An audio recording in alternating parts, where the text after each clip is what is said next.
নমস্কার বন্ধুরা, ভিলেজ ফুডে আপনাদের সকলকে স্বাগত জানাই। আজকে বানাবো মাংস দিয়ে ঘুগনি। তার জন্য আমি মটরটা এখানে সেদ্ধ করে নিয়েছি। আদা এবং রসুন গ্রেটার দিয়ে কুড়ে রেখেছি। কিছুটা পরিমাণ পেঁয়াজ কেটে নিয়েছি। আর মাংসটাকে ছোট ছোট করে কিমা করে রেখেছি। আলু কেটে নিয়েছি ছোট ছোট করে। আর নিয়েছি কয়েকটা কারি পাতা। এবার গ্যাসটা জ্বালিয়ে দিয়ে একটি কড়াই বসিয়ে দিয়ে তাতে কিছুটা পরিমাণ তেল দিয়ে দিলাম। তেলটা ভালো মতো গরম হয়ে গেলে তাতে একটি তেজপাতা ছিঁড়ে দিয়ে দিলাম। এবার দিলাম কিছুটা পরিমাণ পাঁচফোড়ন এবং তেজপাতাটা ভালো মতো ভাজা হয়ে গেলে দিয়ে দেব কারি পাতা আর পেঁয়াজটা। কারি পাতা পেঁয়াজ ভালো করে একটু ভাজা হয়ে গেলে আদা রসুনের পেস্টটাও দিয়ে দিলাম।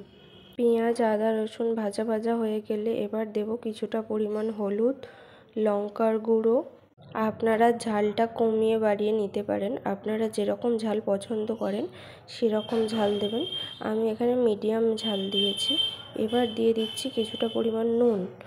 দিয়ে এবার মাংসটা কড়াই দিয়ে ভালো করে মাংসটা কষিয়ে নেব। দেখুন আমি এখানে খুব ভালো করে মাংসটা কষিয়ে নিচ্ছি। আমি হালকা রান্না করব, তার জন্য খুব একটা মশলা দিচ্ছি না। এবারে মাংসটা ভালো করে কষানোর সাথে সাথে আলুটাও দিয়ে দিলাম। আলুটাও ভালো করে ভাজা ভাজা হয়ে গেলে এবার দিলাম একটু পরিমাণ চিনি।